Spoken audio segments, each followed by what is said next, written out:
A journey to Mars will not go the way you picture it. Not the launch, not the landing. The part that actually breaks people happens somewhere in between, and it has almost nothing to do with the planet at all. NASA's own radiation data, collected from the surface of Mars since 2012, confirms something mission planners still don't know how to solve, and most people have no idea it's the real obstacle. The one-way communication delay reaches 24 minutes. The radiation dose is equivalent to a full-body CT scan every 5 days, and the return trip cannot begin for approximately 500 days after landing, no matter what goes wrong. Tonight, we'll trace the real physics of getting there. The radiation your body absorbs, the isolation no simulation has fully replicated, and the one problem that has never been solved by any space agency on Earth. By the end of tonight, you'll understand exactly why the landing was never the hardest part. If this is the kind of night you return to, subscribe. It helps this quiet universe keep growing. Let's begin. 225 days into the outbound leg, a crew member doubles over in pain. On Earth, this moment lasts as long as a phone call. A dispatcher answers. An ambulance is dispatched within minutes. A hospital receives a warning before the patient even arrives. None of that exists here. The signal announcing the emergency leaves the spacecraft at the speed of light. And at the distance where most of the journey takes place, the light itself needs up to 24 minutes just to complete one leg of the trip. Not to solve the problem, just to arrive. By the time Mission Control finishes hearing the first sentence of the report, the situation on board has already moved on without them, for better or for worse. Their answer, once it's ready, needs another 24 minutes to return. Whatever advice arrives to a version of the emergency that may no longer be true. Think about the last time you needed help within seconds. A missed step on a staircase. A knife that slipped while you were cutting something in the kitchen. The particular animal speed with which your body reaches for another person's voice when something goes wrong. That reflex assumes a world where someone is close enough to answer it. On the way to Mars, that world simply isn't there. This is not a flaw NASA is racing to fix before the first crewed mission launches. It is a condition mission planners have quietly accepted because there is no version of physics that resolves it. You cannot shorten the distance. You cannot speed up light. The only variable anyone can actually change is the crew itself. What they know, what they're trained to do alone, and how much authority they're given to act without asking permission from a planet that can no longer answer in time. Which means the real astronaut selection question was never about who could survive Mars. It was about who could survive being genuinely on their own for the roughly 7 months when the ship coasts through open space with no one able to reach them in time. And, it turns out, almost nothing left to do. For nearly 7 months, in the middle of the outward journey, the spacecraft does almost nothing at all. The main engines fire once, hard, in the first hour after leaving Earth orbit, a burn called trans-Mars injection lasting only a few dozen minutes and spending nearly all the propulsion the vehicle will use for the entire outbound trip. After that, the ship coasts. Mission planners call the shape of that coast a Hohmann transfer, the lowest energy curve between two orbits worked out by a German engineer in 1925 and never meaningfully improved on for crewed missions since. It is closer to a stone released from a sling than an engine pulling a vehicle forward. The force was spent in the first hour, and the next several thousand hours are simply that force finishing its arc. A handful of small course corrections happen along the way, burns lasting seconds, sometimes minutes, nudging the trajectory back onto a curve precise enough to meet a moving planet on the far side of the solar system. Between those adjustments, the engines stay cold. The crew is not so much flying to Mars as being thrown at it, then asked to wait. Waiting turns out to be its own category of danger. A ship with a job to do wears differently than a ship with nothing left to decide. Systems designed for constant human attention start receiving less of it because there is genuinely less to attend to. Muscles trained for emergencies go unused for weeks at a time. Minds trained for high-stakes problem-solving are handed a to-do list that mostly reads, monitor, maintain, repeat. Engineers rank boredom alongside radiation and equipment failure as one of the primary threats to a Mars crew's performance, because a mind that stops paying close attention is a mind that misses the one alarm that actually matters. And somewhere in that long, uneventful middle, the ship is still catching something none of the crew can feel, hear, or see happening. Somewhere along the 7-month coast, the spacecraft will almost certainly be struck by something too small to see coming. Micrometeoroids, fragments of rock and metal often no larger than a grain of sand, travel through interplanetary space at extraordinary speeds, tens of thousands of kilometers an hour relative to a passing spacecraft. You will never see one coming, and neither will the ship. At that velocity, mass barely matters. A particle lighter than a raindrop carries enough kinetic energy to punch straight through a simple metal hull. The same physics that lets a small enough bullet outperform a much heavier, slower object. Engineers solve this less by making the hull thicker, which would add prohibitive mass, and more by making it cleverer. Most modern spacecraft use a design called a Whipple shield, named for astronomer Fred Whipple, who proposed the concept in 1947, decades before humans had actually reached orbit. The idea is almost counterintuitive. Instead of one thick wall, use a thin outer layer positioned a short distance away from the main hull. A fast-moving particle striking that thin outer layer doesn't simply punch through cleanly.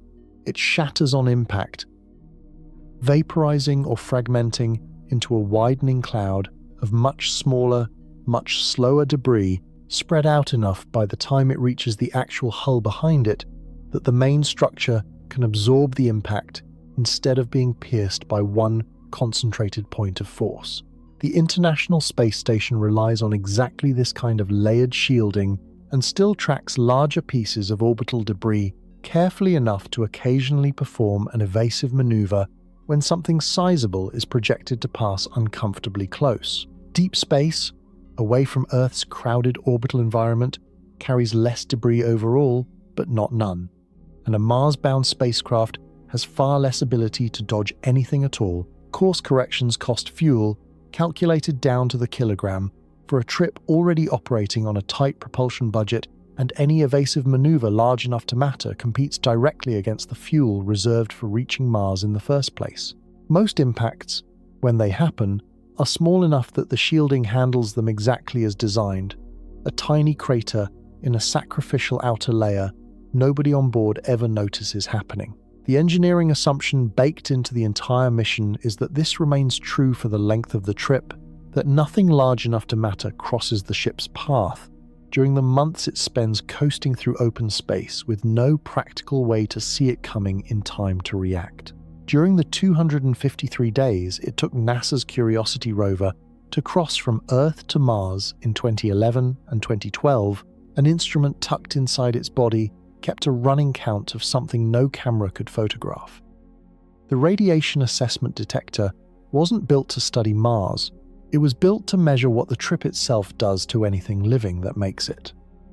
Logging the radiation striking the spacecraft every day of the cruise, the way a dosimeter clipped to an X-ray technician quietly tallies a career's worth of exposure one visit at a time. Its numbers, once published, gave mission planners their first real measurement of what a human crew would absorb, making the same crossing.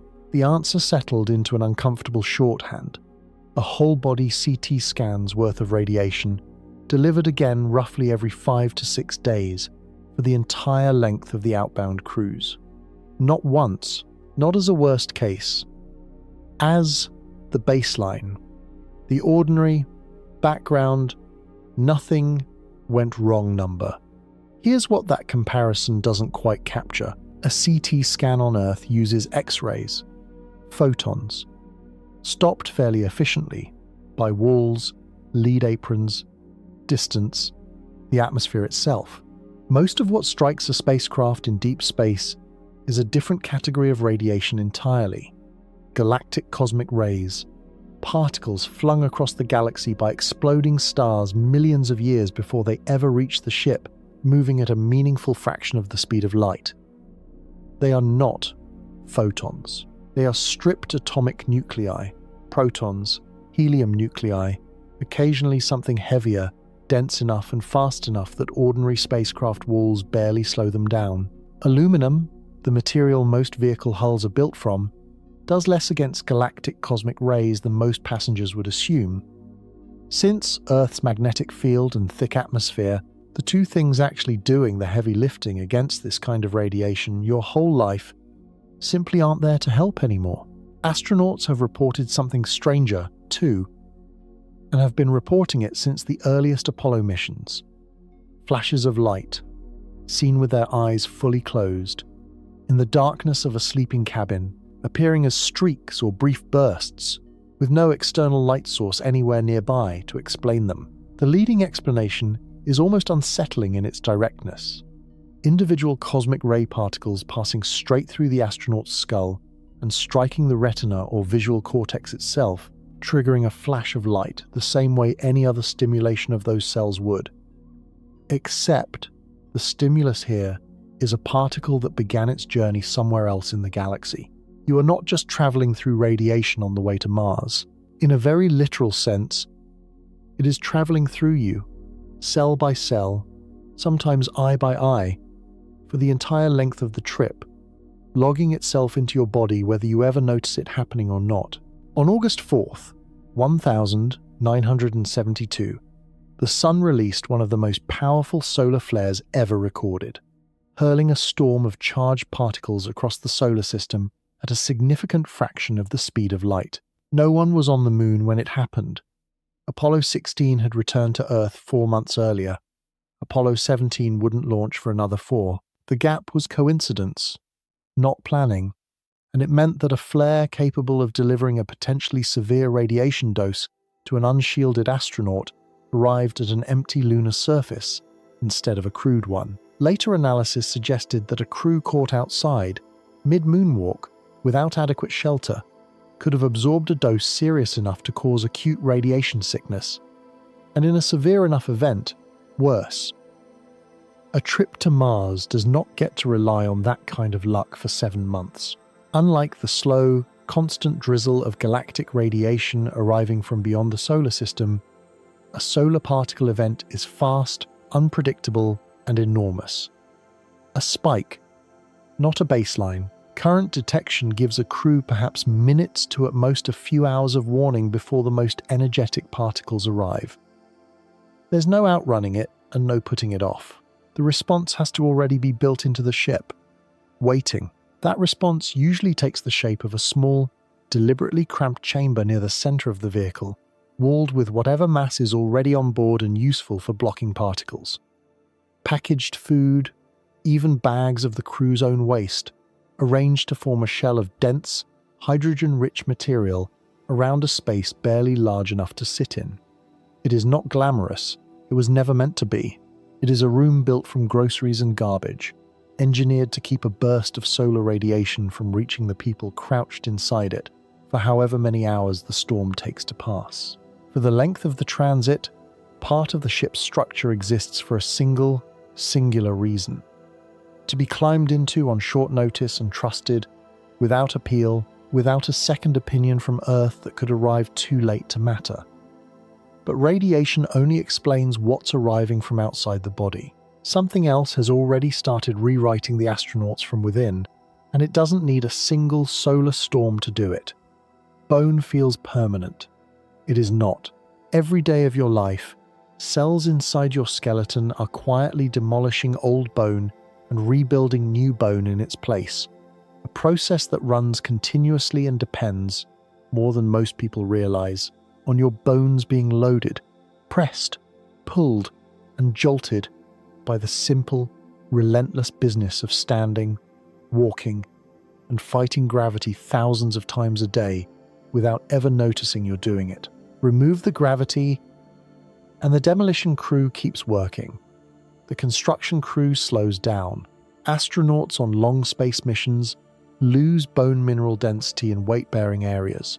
The hip, the lower spine, at a rate of roughly 1 to 1.5% per month, even while exercising for hours daily on equipment specifically engineered to force their skeletons to keep working against resistance. A rate that sounds modest compounds quickly across 7 months of transit, then months more on a surface where gravity returns at only about a third of Earth's strength, enough to move around in, not obviously enough to fully protect what's already been lost. Muscle goes with it. Legs and lower back, muscles built across a lifetime of standing up against a planet that never stops pulling you toward it, begin shrinking within days of that pull disappearing. The exercise equipment required to slow this down is heavy, power-hungry, and takes up space that could otherwise carry food, water, or spare parts, a machine whose entire purpose is fighting a problem that only exists because the crew left Earth in the first place. Some of what's lost does not fully come back. Long-duration flyers returning to Earth have shown bone density that remains measurably below their pre-flight baseline more than a year after landing, in some cases longer. The body treats months of reduced load less like a temporary inconvenience and more like updated instructions. This is apparently how much skeleton we need now, and it does not always reverse the memo just because gravity returns. Which raises an uncomfortable question nobody likes putting on a mission checklist. After 9 months there, and the better part of a year back, how much of the astronaut who left Earth is still structurally the same person who arrives home? Preventing the worst of the bone and muscle loss already described tonight isn't passive. It's a job, scheduled daily, that every crew member has to clock into whether they feel like it or not. The way you fight gravity all day without ever scheduling it, simply by getting out of bed. Astronauts aboard the International Space Station typically spend somewhere around 2.5 hours a day, most days of the week, on dedicated exercise, resistance training designed to force muscles and bones to keep working against load, alongside cardiovascular sessions meant to keep the heart practiced at the specific job of moving blood against gravity, a job it barely has to do at all once gravity itself is removed. The equipment built for this has, at times, taken on a life of its own. NASA's treadmill aboard the space station carries the ungainly official name Combined Operational Load-Bearing External Resistance Treadmill, shortened, mercifully, to an acronym that spells Colbert, the result of a 2009 public naming contest that television host Stephen Colbert's audience won by a wide margin, prompting NASA to name a station module component after him as a compromise, after deciding not to name the entire module itself Colbert. The comedy of the naming story sits on top of a genuinely unglamorous reality. 2.5 hours a day, sustained across 7 months of transit, and roughly 500 days on the surface, is not a small addition to a crew's schedule. It competes directly against sleep, against the science objectives the mission actually exists to accomplish, against whatever unstructured downtime might otherwise support the psychological strain already covered tonight. A 6-person Mars crew loses, collectively, something in the neighborhood of 15 person-hours a day to a routine whose entire purpose is preventing the body from falling apart, time that cannot be spent on anything else, for the length of a mission measured in years rather than months. Skipping it isn't really an option. The bone and muscle loss this exercise is designed to slow doesn't pause for a busy week or a bad day. It simply continues a little faster the moment the discipline lapses, which means the crew's collective daily schedule is built permanently around an obligation to their own skeletons that no version of the mission gets to skip, negotiate down, or postpone until later. On Earth, gravity spends your entire life quietly deciding where your blood goes. Roughly a third of it sits below your heart at any given moment, held there simply because gravity pulls downward, and blood is, among other things, a fluid that obeys the same rules as water in a glass. Stand up in the morning and you can feel the small, ordinary adjustment your body makes as blood redistributes toward your legs. A flicker of lightheadedness most people forget within a second or two. Remove gravity, and that redistribution never has to happen again.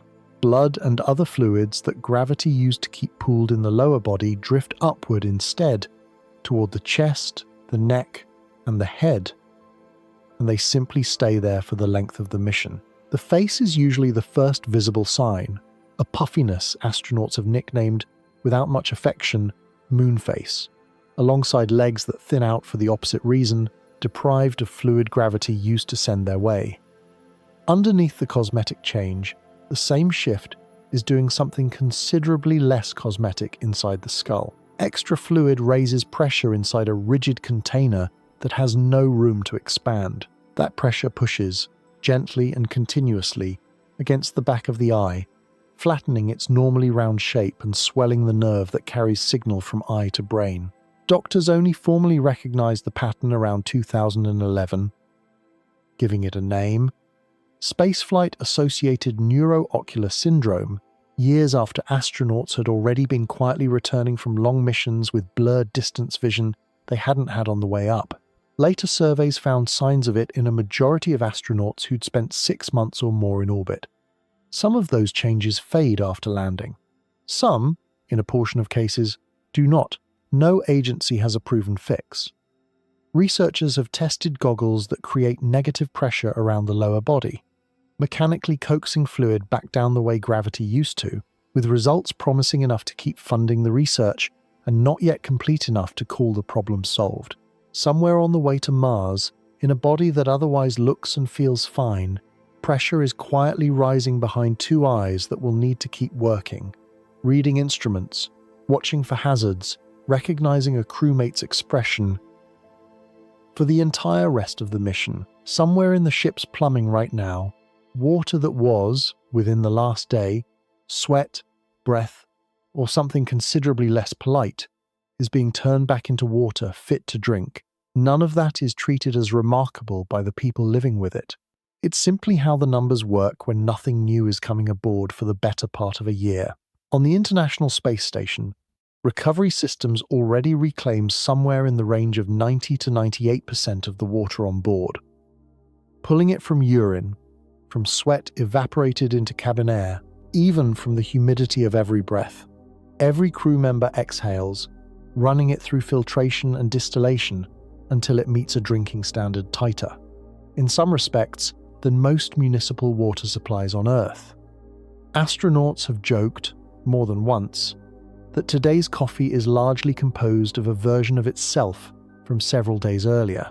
A Mars-bound vehicle needs that loop closed even tighter because there is no cargo ship quietly restocking the pantry every few months the way there is for the space station.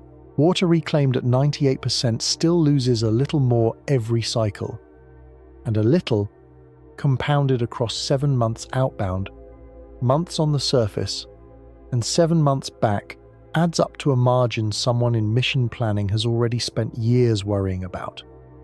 Oxygen follows a similar loop. Electrolysis splits reclaimed water into hydrogen and oxygen, feeding breathable air back into the cabin, while a separate system pulls the carbon dioxide. Every crew member exhales out of the air before it can build toward dangerous concentrations, sometimes routing that carbon dioxide into a reaction with hydrogen that produces more water and methane, closing the loop on itself a second time. A small chemical cycle running quietly behind a wall panel. The vehicle is not simply carrying life support equipment.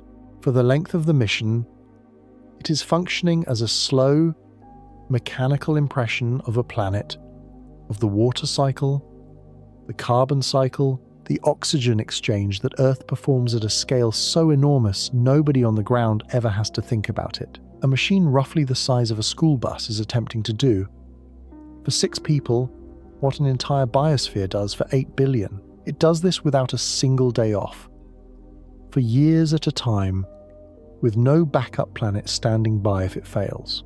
On January 27th, 1967, astronauts Gus Grissom, Ed White, and Roger Chaffee were seated inside their Apollo 1 capsule during a routine ground test, still bolted to the launch pad, 2 months away from an actual launch. running through procedures considered low risk enough not to require the full safety precautions of an actual flight. The capsule's atmosphere, like most spacecraft designs of that era, was pure oxygen, kept at a higher pressure than the eventual in-flight environment specifically for testing purposes. A spark, later traced to damaged wiring, ignited that pure oxygen atmosphere inside the sealed cabin. Fire in a pressurized, pure oxygen environment behaves nothing like fire in ordinary air. It spreads with extraordinary speed, and the capsule's hatch, designed to open inward against internal pressure, rather than swing outward instantly, could not be opened quickly enough. All 3 astronauts died within seconds to minutes, unable to escape a hatch mechanism that had never been tested against precisely this scenario. The investigation that followed reshaped spacecraft design permanently. Ground test atmospheres shifted away from pure oxygen. Hatch designs across the entire American space program were rebuilt to open outward, quickly, under a single motion, regardless of internal pressure. Cabin materials were reviewed for flammability, with a rigor the program hadn't previously applied. Nearly every fire safety principle governing crewed spacecraft built since, including the vehicles that will eventually carry a Mars crew, traces back, directly or indirectly, to lessons paid for in that specific test on that specific afternoon. Fire remains one of the hazards a sealed spacecraft treats with total seriousness for exactly this reason. Unlike a fire on Earth, there is no evacuating the building, no fresh air rushing in from outside to help, no fire department minutes away.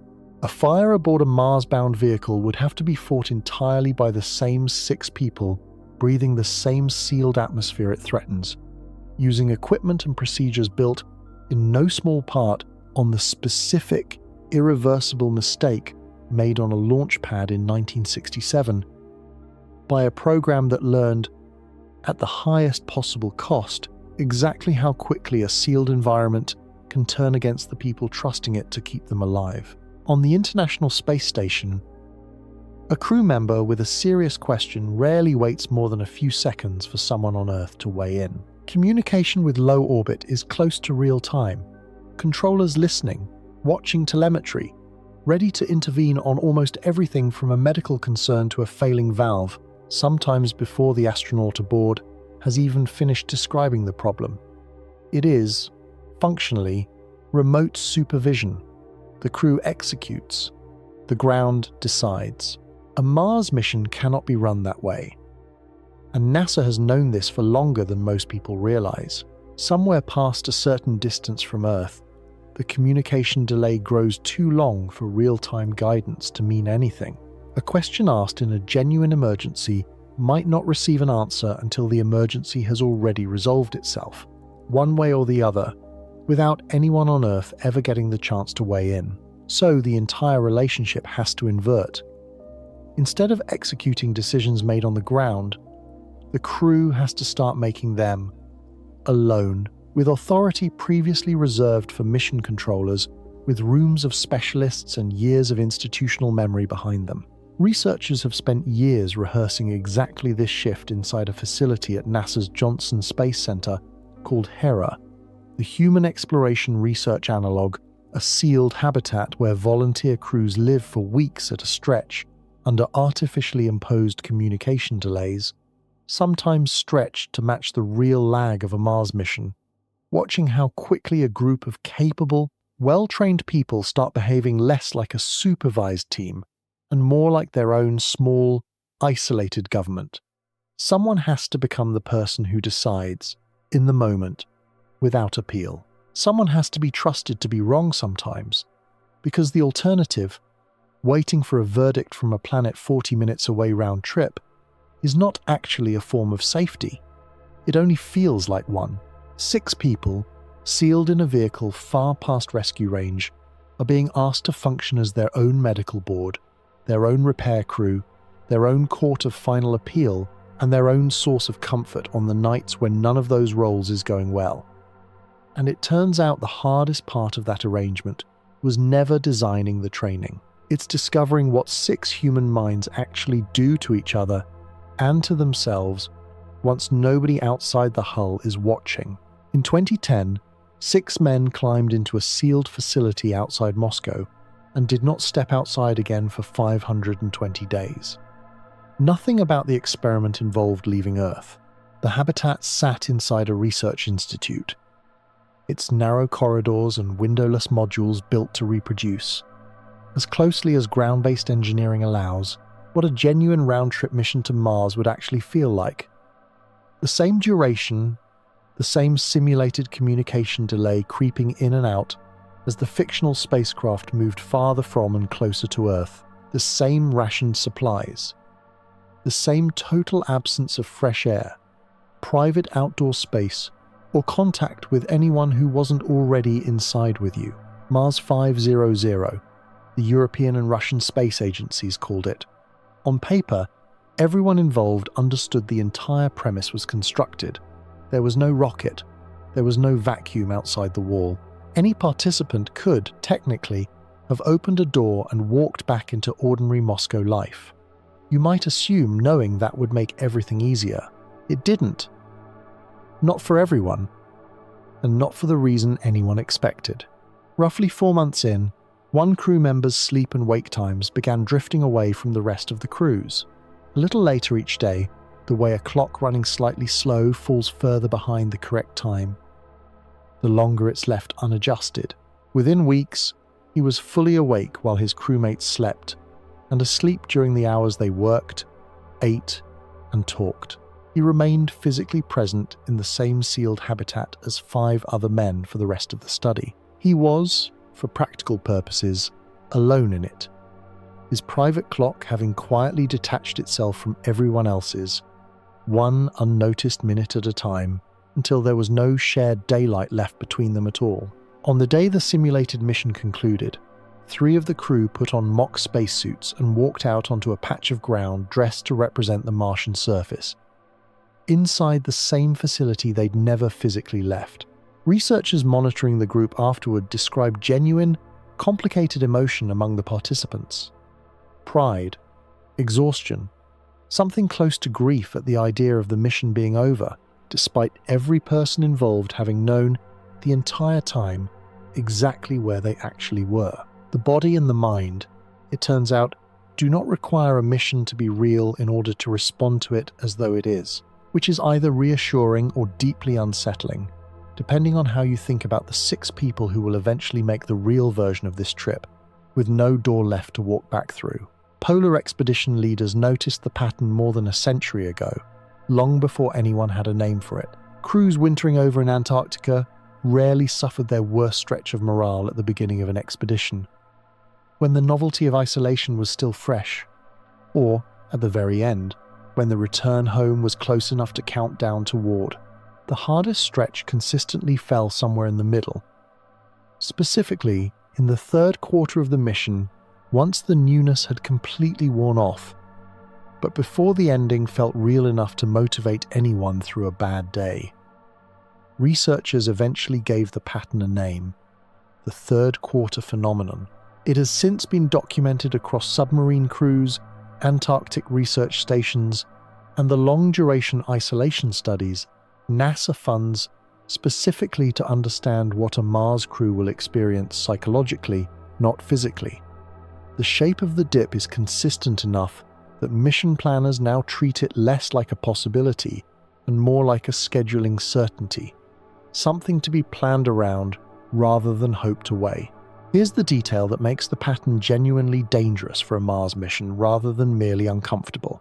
A round trip built around the standard mission architecture spends roughly 7 months in transit outbound, something in the neighborhood of 500 days on the Martian surface, waiting for the planets to realign for the return window, and another 7 months coming home. The 3rd quarter of that entire span, by simple arithmetic, does not land during the relatively eventful outbound cruise or the relatively eventful return. It lands in the middle of the surface stay, which means the psychological low point of the mission is likely to arrive not while the crew is sealed in transit, missing Earth from a great and growing distance, but while they are already on Mars, already living inside the part of the mission everyone spent years training for and dreaming about. in the exact stretch where public attention and the crew's own sense of purpose might reasonably be expected to peak instead. Instead, this is precisely where morale statistically tends to fall furthest. At the point furthest from Earth, furthest from the launch that felt like an accomplishment, and still uncomfortably far from the return that would feel like one too. A Martian day is not the same length as an Earth day. It only misses by 39 minutes and 35 seconds, a gap so small it sounds almost irrelevant, barely noticeable next to the difference between Mars and Earth in gravity, atmosphere, or distance from the Sunday. It is not irrelevant. It is quietly relentless.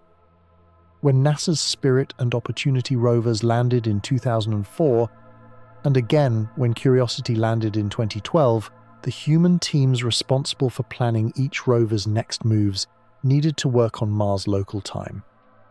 Because a rover's most valuable working hours are its own Martian daylight, not whichever hours happen to be convenient back on Earth. So for the first 3 months of each mission, entire teams of scientists and engineers at the Jet Propulsion Laboratory shifted their personal schedules to match a Martian sol coming to work roughly 40 minutes later each day, drifting slowly through every hour of the Earth clock across a few weeks, working what would be the middle of the night in Pasadena, as though it were a perfectly ordinary Tuesday afternoon. Families adapted around them. Some engineers taped blackout material over their bedroom windows to sleep through Earth daylight. Others carried 2 separate watches, one keeping Mars time, one keeping Earth time, glancing between them the way a traveler checks a foreign clock against home. It became, briefly, one of the strangest normal routines in modern science. An entire professional community voluntarily living 39 minutes out of sync with the planet under their own feet, in service of a robot on a different one.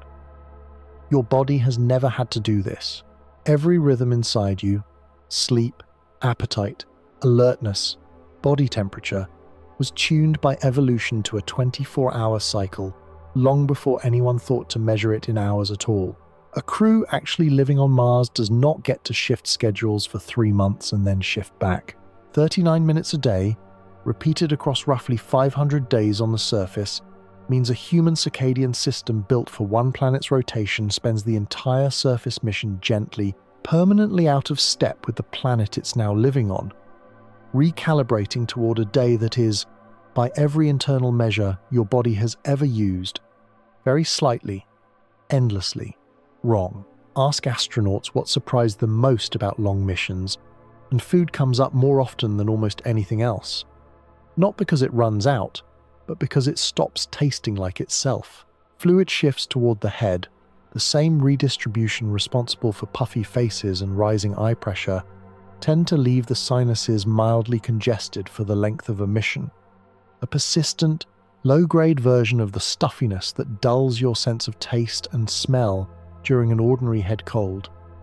Flavor, it turns out, depends heavily on smell reaching the back of the nose, while food is in the mouth. Block that pathway even partially, for months at a time, and meals that tasted vivid on Earth arrive muted, flattened, harder to enjoy for reasons that have nothing to do with the cooking. Astronauts have responded, largely on their own initiative, by developing an outsized fondness for hot sauce. Bottles of it have become something close to currency aboard the International Space Station. Requested, traded, and rationed with a seriousness that would look excessive anywhere. Fluid shift wasn't quietly sanding the edges off every other flavor available. A Mars mission adds a second problem layered on top of the first. Time. Space food is engineered for shelf stability. Freeze-dried, thermostabilized, vacuum-sealed against a mission timeline that, for the International Space Station, rarely exceeds a year between resupply cycles. A Mars mission has no resupply cycle at all for the outbound trip, and depending on the mission architecture, some of the food consumed during the surface stay may have been sitting in storage since before the crew ever left Earth, waiting through the transit, the landing, and months of surface operations before anyone opens the package. Certain nutrients degrade over exactly that kind of timeline. Vitamin C is particularly unstable in long-term storage, breaking down gradually regardless of how carefully a package is sealed, which means a meal that met full nutritional standards on the day it was packed may fall meaningfully short of them by the day it's actually eaten, years later, by a crew already dealing with weakened bone, altered vision, and a compromised sense of taste. Nobody starves on a mission like this, but somewhere across those years, dinner quietly becomes one more system requiring its own kind of maintenance, one more thing that has to be managed rather than simply enjoyed. You carry, right now, something like 2 pounds of bacteria inside your digestive system, an entire invisible population working quietly on digestion, immune regulation, and a surprising amount of communication with your brain that has nothing to do with conscious thought. It shifts with diet, with stress, with sleep, with the environment surrounding it, all the time. Spaceflight studies, including detailed sampling done during NASA's Twins study in 2015 and 2016, found measurable changes in the diversity and balance of gut bacteria during extended missions, shifts in which species were common and which had become rare, patterns that partly reversed after the astronaut returned to Earth and partly didn't. The exact cause isn't a single, clean variable. Freeze-dried food differs from fresh food. Stress hormones differ from baseline. Microgravity itself appears to influence which bacterial species thrive and which struggle, independent of anything the crew is eating or feeling. The consequences reach further than digestion. Research into the connection between gut bacteria and the brain, sometimes called the gut-brain axis, has linked shifts in gut bacterial populations to changes in mood, stress response, and immune signaling, though the field is young enough that cause and effect remain difficult to fully untangle, even in Earth-based studies with far larger sample sizes than any space mission has ever offered, which leaves Mars mission planners with a genuinely open question rather than a solved one. A crew already managing radiation exposure, bone loss, altered vision, and psychological strain may also be carrying a digestive and immune system running on a subtly different internal population than the one each astronaut left Earth with, one more quiet variable layered underneath everything else that's already being tracked, changing in ways researchers can measure, but not yet fully explain. Most people are already carrying viruses their immune system defeated years or decades ago, not eliminated, exactly, held in permanent stalemate by an immune system that keeps monitoring for any sign of a rematch. Herpes viruses are especially good at this particular kind of hiding. The one responsible for chickenpox in childhood, for instance, doesn't leave the body after the rash clears.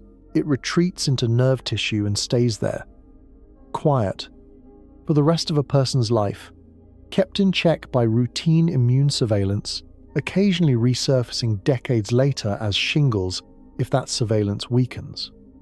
NASA researchers studying astronaut blood and saliva samples found that spaceflight weakens exactly that kind of surveillance. Dormant viruses, including several different herpes family viruses, were found reactivating at measurably elevated rates during and after missions, detectable in bodily fluids even in astronauts who reported no symptoms at all, no rash, no outbreak, nothing they would have noticed without a lab test specifically looking for it. The likely mechanism involves stress hormones. Spaceflight elevates cortisol and other stress-related chemicals in the body, compounds known, from decades of Earth-based research, to suppress specific immune functions when sustained over long periods. Combine that suppression with the isolation, sleep disruption, and radiation exposure already stacking up over a Mars-length mission, and the immune system is left managing considerably more background interference than it evolved to handle for years at a stretch. Here's the part that keeps immunologists paying close attention rather than treating it as a minor curiosity. Most of these reactivations stayed silent during the missions studied so far, all of which lasted, at most, around a year. Nobody has direct data on what continued immune suppression looks like across the 2.5 to 3 years a full Mars mission would actually last.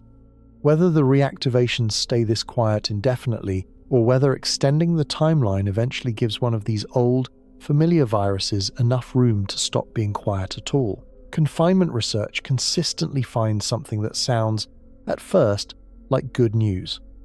Small, isolated crews often report surprisingly few open arguments, even months into a mission that would seem, on paper, to be a natural breeding ground for conflict.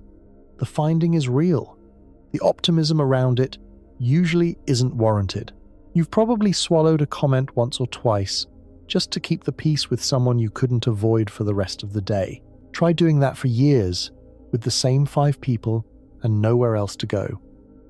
Researchers studying Antarctic winter over crews, submarine crews, and analog missions like HiCAs, a simulated Mars habitat operated on the slopes of a Hawaiian volcano specifically to study long-duration isolation, have documented a pattern sometimes described as civility masking.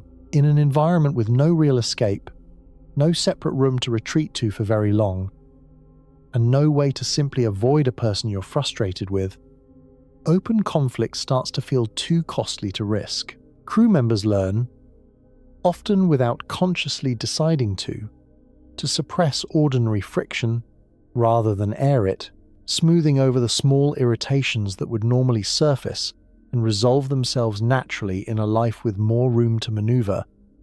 The friction doesn't disappear, it accumulates somewhere else. Analog studies have found that unresolved tension in these conditions tends to resurface indirectly. Through withdrawal, through subtly reduced cooperation, through one crew member quietly doing a little less to help another, they've stopped feeling warmly toward, rather than through the kind of clear, nameable argument that could actually be addressed and closed. A crew that looks, from the outside, remarkably harmonious may simply be a crew that has gotten very good at not saying the thing that's actually bothering them, sometimes for the length of an entire mission. Mission psychologists now train for this directly, teaching crews structured methods for surfacing minor conflict deliberately on a schedule, specifically because leaving it to happen naturally tends not to happen at all in an environment where 2 people can never really separate. It amounts to a strange kind of engineering. Designing conversations the same way engineers design shielding or life support, because 6 people sealed together for years cannot simply be trusted to work it out on their own, not because they're incapable of getting along, but because getting along too smoothly in a place with nowhere to walk away to can be its own kind of warning sign. The calcium draining out of an astronaut's bones over the course of a mission has to go somewhere. It enters the bloodstream first, then passes through the kidneys, which filter it out of the blood and route it toward the bladder as part of ordinary waste processing. Under normal circumstances, this system handles a fairly steady, modest amount of calcium without difficulty. A body actively losing bone density month after month sends considerably more calcium through that same filtration process than the kidneys are used to managing. And combined with the mild dehydration common in spaceflight from fluid shifts, from schedules that leave little time for a full day's water intake, the concentration of calcium in the urine climbs. Concentrated calcium is exactly the raw material kidney stones are made from. Several astronauts have developed kidney stones, either during or shortly after long-duration missions, a genuinely well-documented risk within the space medicine community, and one with a complication that has nothing to do with Earth-based emergency medicine. On Earth, a kidney stone causing severe obstruction is, in the worst cases, a same-day surgical problem. There is no surgical suite on a Mars-bound spacecraft, no urologist scrubbing in, no operating table equipped for it. Mission surgeons instead train around remote-guided ultrasound to locate a stone, aggressive fluid and pain management protocols to help it pass on its own, and a great deal of hope that whichever crew member develops one does so somewhere the problem can resolve itself without intervention. no one on board is equipped to provide. A single acute obstruction, untreated, can escalate to kidney damage or a dangerous infection within days, which means a slow, quiet, almost boring process. Bone gradually giving up calcium it can't spare is capable of producing one of the few medical emergencies on this entire mission with no fallback plan built in at all. In April 1961, Soviet physician Leonid Rogozov was the only doctor stationed at a remote Antarctic research base. Months into a winter so severe that no ship, plane, or overland vehicle could reach the station until the season changed, whenever that turned out to be, Rogozov began experiencing sharp abdominal pain that quickly matched every symptom of acute appendicitis, a condition that, left untreated, can rupture and become fatal within days. On Earth, in almost any other setting, this is a routine, same-day surgical procedure. At his station, Rogozov was the only person on site with any medical training at all, and the nearest qualified surgeon was an ocean and a continent away, unreachable until the ice broke enough for a ship to return. He made the decision himself and prepared to operate on his own body.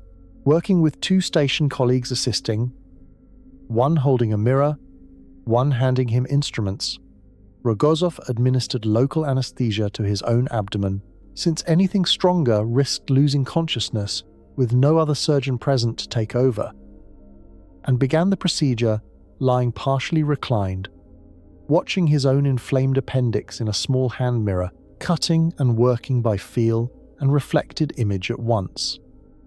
The operation took roughly an hour and 45 minutes. Partway through, exhausted and working against nausea and weakness from the effort itself, he paused briefly before continuing. He successfully removed his own appendix, closed the incision, and, within roughly 2 weeks, had returned to his ordinary duties at the station. Rogozov's case remains one of the most extreme documented examples of a person providing emergency medical care to themselves with no possibility of outside help arriving in time, and it has become a genuine reference point in the field of space medicine, specifically because of how directly it maps onto a Mars mission's core problem. A 6-person crew, months from any hospital, with no possibility of evacuation, cannot simply assume every medical crisis will be won. A video call to Earth can talk them through in time. Modern Mars mission medical planning draws directly on cases like this. Training crew members, none of whom are typically full surgeons, in emergency procedures they may never need to perform on the theory that the alternative, waiting for help that structurally cannot arrive, isn't actually a plan at all. Rogozov survived because he refused to treat the absence of a surgeon as a reason to simply wait and see what happened.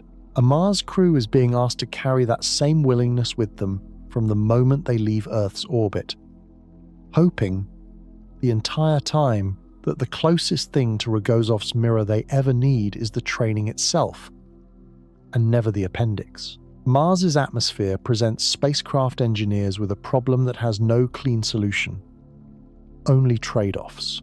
It is far too thin to slow a heavy vehicle the way Earth's atmosphere slows a returning capsule. Roughly 1% the density at the surface, nowhere near enough resistance for parachutes alone to bring a multi-ton spacecraft down safely from orbital speed. But it is not thin enough to ignore either. There's enough atmosphere to generate genuine punishing heat and drag during entry, thick enough to demand a heat shield, thin enough to make that heat shield's job insufficient on its own. Engineers at NASA's Jet Propulsion Laboratory have described the Martian atmosphere, without much exaggeration, as the worst possible thickness for landing anything large, neither thick enough to be useful, nor thin enough to be irrelevant. The sequence that solves this problem, however imperfectly, unfolds in roughly 7 minutes, and it has to unfold entirely on its own. Entry begins at somewhere over 12,000 miles an hour, fast enough that friction against the thin atmosphere heats the spacecraft's shield to temperatures approaching the surface of a small star, well over 2,000 degrees Celsius on recent missions. A supersonic parachute, one of the largest and strongest ever built for the purpose, deploys while the vehicle is still moving faster than the speed of sound, an engineering feat that has failed on more than one uncrewed mission and cannot be tested, full scale, in the actual Martian atmosphere anywhere on Earth. For the largest, heaviest payloads, the parachute alone still isn't enough. A rocket-powered descent stage takes over in the final moments, hovering just above the surface, lowering the payload the rest of the way on cables in a maneuver. JPL engineers nicknamed the Sky Crane before cutting itself free and flying off to crash at a safe distance. Its job finished the instant the payload's wheels or boots touch ground. All of it. Entry, parachute, powered descent, touchdown has to happen without a single instruction from Earth arriving in time to matter.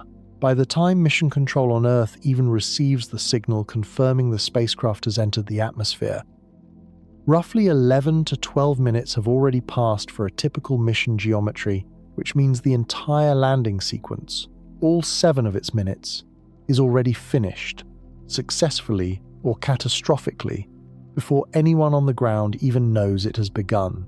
Engineers at JPL have called this stretch the 7 minutes of terror for exactly that reason. Not because it's especially violent to watch, but because everyone watching is, by simple physics, watching something that already happened. There is no override, no last-second correction radioed up from a room full of engineers, no abort command that could possibly arrive before the outcome is already decided by a spacecraft executing a program it wrote itself, adjusting in real time to conditions no human being on Earth will learn about until well after they've already been resolved. A crewed landing changes almost nothing about this arithmetic. It only raises what's riding on it. Stand at the Martian equator at local noon in summer, and the temperature at your feet can reach a genuinely comfortable 20 degrees Celsius, close enough to a mild spring day on Earth that, for a moment, the thermometer alone might suggest nothing unusual is happening at all. Wait a few hours. By nightfall, that same spot can plunge to nearly minus 70 degrees Celsius, a swing of almost 90 degrees within a single Martian day. More extreme than nearly anywhere on Earth manages across an entire season, let alone a single sunset. The cause is the same thin atmosphere responsible for the landing problem. Mars's air is far too sparse to hold onto the sun's heat the way Earth's thicker atmosphere does, trapping warmth through the night the way a blanket traps body heat. Without that blanket, Martian ground releases whatever heat it absorbed almost as quickly as it received it, leaving surface temperatures free to swing wildly between day and night in a way Earth's atmosphere has never allowed its own surface to experience. That same thinness creates a stranger problem than temperature alone. Atmospheric pressure at the Martian surface sits at roughly 0.6% of Earth's, so low that liquid water can't exist stably out in the open regardless of temperature. Warm it enough to melt. And at that pressure, it doesn't pool or flow the way water does on Earth. It boils and freezes at nearly the same time, flashing toward vapor and ice simultaneously, rather than settling into the familiar liquid state that covers most of the planet you're currently standing on. There is no meaningful magnetic field either, and no ozone layer, the two features that quietly filter dangerous solar and cosmic radiation out of the air you're breathing right now without you ever having to think about it. On the Martian surface, that filtering mostly doesn't happen. Surface radiation levels measured by rovers already sitting there run considerably higher than anywhere naturally occurring on Earth. A background condition layered on top of everything, a crew already absorbed just getting there. A planet that looks, in photographs, like a quiet, ordinary desert, is, at ground level, running on physics closer to a slow, patient vacuum than to anywhere a human body evolved to stand. In late May of 2018, a modest dust storm began kicking up in a Martian region called Perseverance Valley, the kind of regional weather event rover teams at NASA had tracked, cautiously but without alarm many times before. Within roughly 2 weeks, it stopped being modest. By mid-June, the storm had expanded to cover the entire planet, a genuinely planet-encircling event, thick enough to block sunlight so completely across Mars's surface that the sky above the Opportunity rover, which had been exploring Mars since 2004 and had already outlived its original 90-day mission by more than 14 years, turned dark enough to register as effectively nighttime in the middle of the day. Opportunity ran entirely on solar power. On June 10, 2018, its last transmission arrived at mission control, a routine status report showing critically low battery levels as the storm's darkness cut off its power source. Then, nothing. NASA's team spent the following month sending recovery signals. Hundreds of them, hoping the storm would eventually clear enough for sunlight to reach the rover's panels and revive it, the way similar storms had allowed Opportunity to recover before. This storm didn't clear the way earlier ones had. By January 2019, engineers had made more than 800 attempts specifically since the skies had cleared enough to plausibly work, with no response. NASA formally ended the mission in February 2019. The final data readout, showing the battery status in the moments before contact was lost, was later paraphrased by members of the mission team in language that spread widely online as something close to the rover reporting that its battery was low and it was getting dark. Opportunity never actually transmitted those specific words. It was a human interpretation of a numeric status report, offered by people who had spent 15 years listening to a machine and, in that final message, heard something that sounded almost like a goodbye. What still isn't fully understood is why this particular storm, out of the many regional dust storms Mars generates constantly, tipped over into a global event at all. Mars produces planet-encircling dust storms on an irregular cycle, roughly once every Martian decade or so, documented in 1971, 1977, 1982, 1000, 994, 2001, 2007, and 2018. But the exact threshold that pushes a normal regional storm into a runaway, planet-covering one remains an open question in Martian atmospheric science without a reliable model that can predict, in advance, which storm season will be the one that crosses that line. A crewed mission on the surface during an event like this wouldn't lose a rover. It would lose most direct sunlight for weeks, an enormous stress on any solar-dependent power system, and it would do so with no meaningfully better warning than Opportunity had in May of 2018, when a modest, ordinary storm in a valley gave almost no indication of what it was about to become. NASA's Phoenix lander made an unglamorous discovery in 2008 that turned out to matter more than almost anything else it found that mission. The soil across much of Mars contains perchlorate salts, compounds that interfere with the human thyroid's ability to absorb iodine, a mineral the body needs to regulate metabolism and, particularly in developing systems, brain function. Concentrations vary by location, but some measured sites carry perchlorate levels roughly 100 to 1,000 times higher than the most heavily contaminated perchlorate sites found anywhere on Earth, most of which exist only around old industrial or military sites, not naturally occurring soil that covers an entire planet. This complicates nearly every part of operating on the surface. Martian dust doesn't stay politely outside a habitat. It's extremely fine, easily lofted by even minor surface activity, and prone to clinging to spacesuits, equipment, and airlock surfaces the way static charged dust clings to anything nearby. Every return through an airlock becomes an opportunity to bring a small amount of mildly toxic soil back into a sealed, breathable environment. Unless decontamination procedures catch essentially all of it every single time. For the length of the mission, future plans to extract water from Martian ice or soil, a step most realistic mission architectures depend on rather than shipping every drop from Earth, run into the same chemistry from the opposite direction. Water pulled from perchlorate-laced ground needs additional processing before anyone drinks it. One more engineering step layered onto a resource extraction problem that already wasn't simple. There's a genuine irony buried in the same discovery, though. Perchlorates lower the freezing point of water significantly. The same basic chemistry that makes road salt work on an icy driveway, which means certain briny mixtures on Mars could theoretically stay liquid at temperatures far below where pure water would freeze solid. Some planetary scientists consider this one of the more plausible mechanisms for occasional, temporary liquid water still existing near the Martian surface today, the same chemical compound making the ground toxic to a human visitor, also being one of the more promising explanations for why Mars might not be quite as dry, even now, as it looks. The ground a Mars crew would walk across is, at the same time, mildly poisonous to stand on, and one of the better remaining clues that the planet still isn't entirely finished with water. No human being has ever stood, walked, or lived on a surface where gravity is exactly 3/8 of what it is on Earth. Not for an afternoon, not for a single, continuous hour.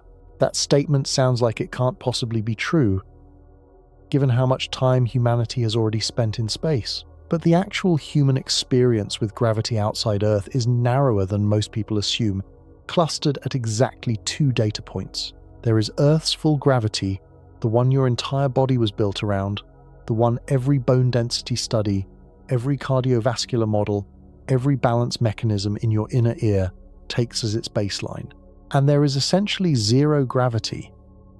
The condition experienced continuously aboard Mir, the International Space Station, and every long-duration mission flown since the 1,970 seconds, extensively measured, extensively studied, responsible for nearly everything this episode has already described about bone loss, fluid shift, and vision.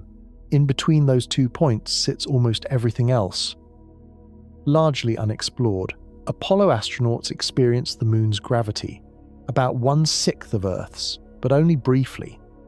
The longest anyone spent on the lunar surface was just over 3 days, during Apollo 17 inches, 1,972, nowhere near long enough to reveal what sustained partial gravity does to a human body over months rather than days. Mars sits at roughly 0.38 grams, more than double the moon's gravity, less than half of Earth's, a value that has never once been experienced by a human nervous system, human skeleton, or human cardiovascular system for any meaningful stretch of time.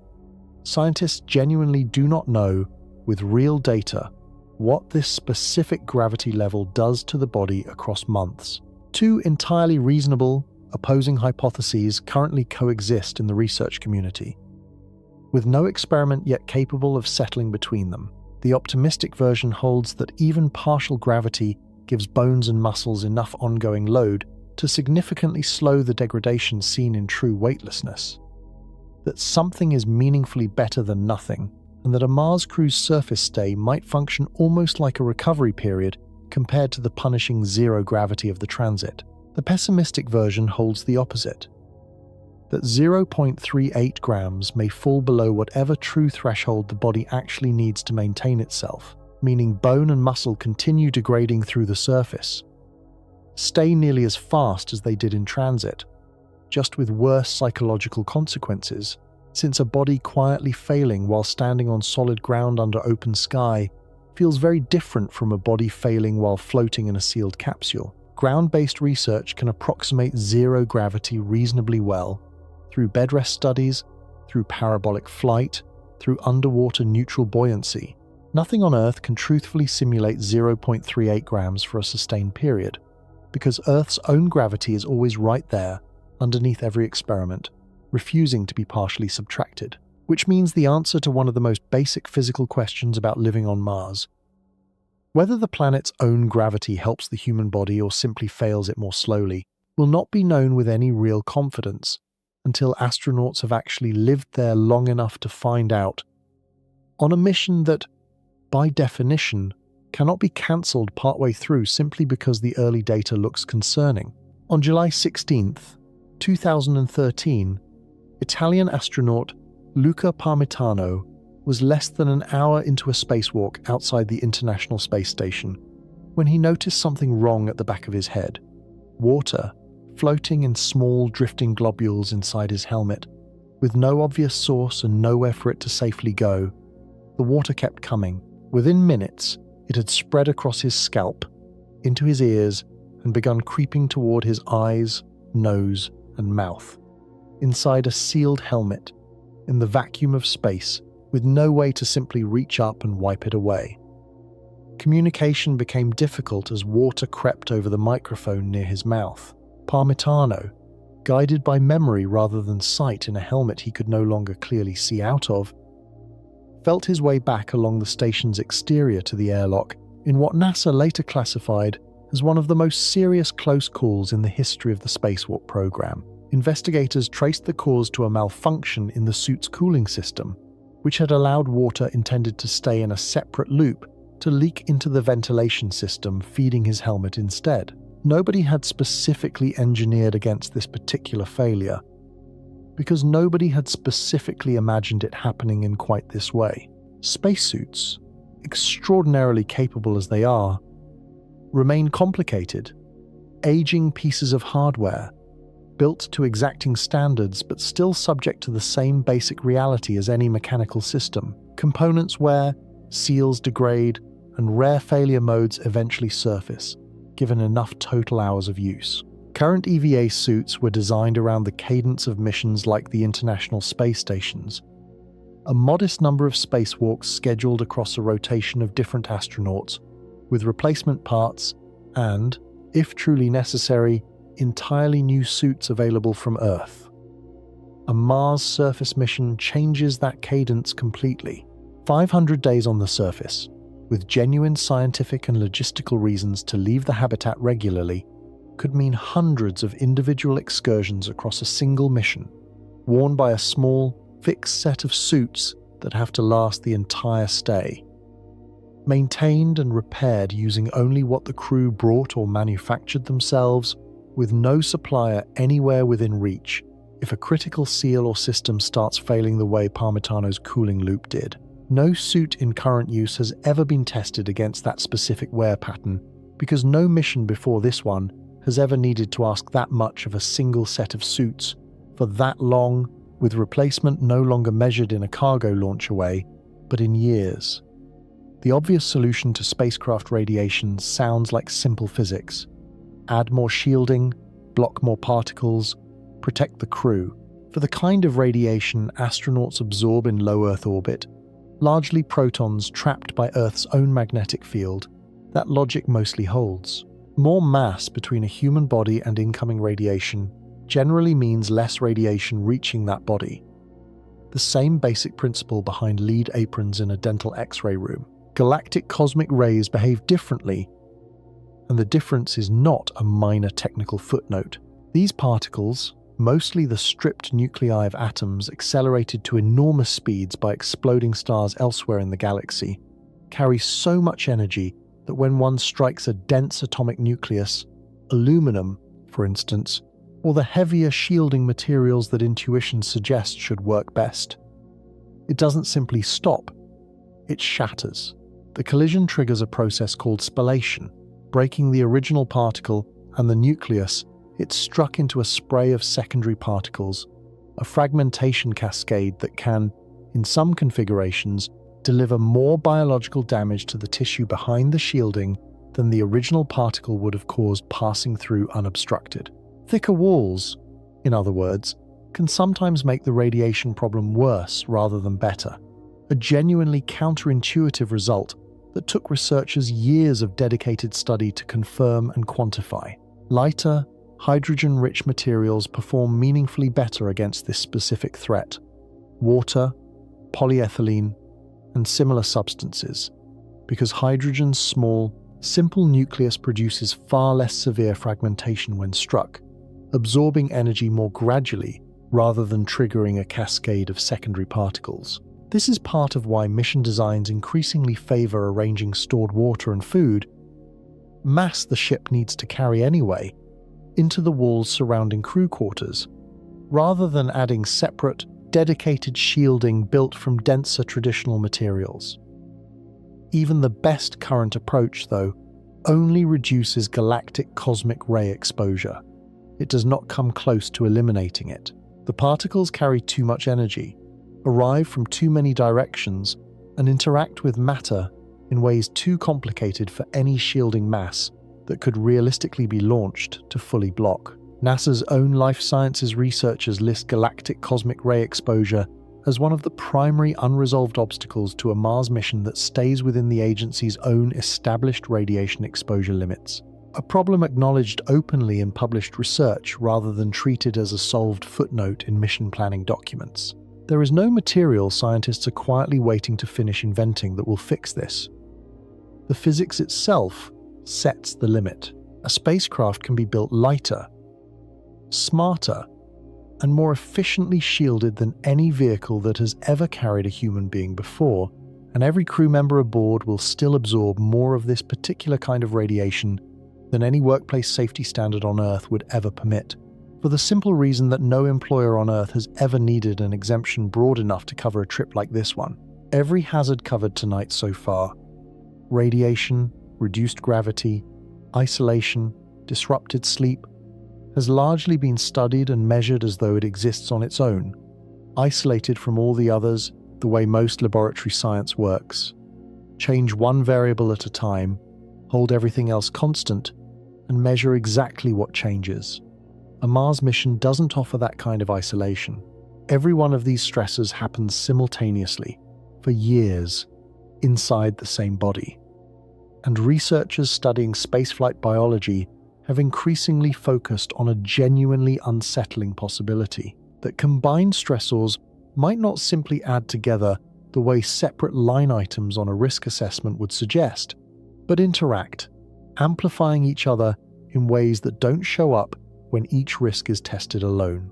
Ground-based research, often using rodent models exposed simultaneously to simulated cosmic radiation and simulated reduced gravity conditions, has found evidence supporting exactly this concern in some cases.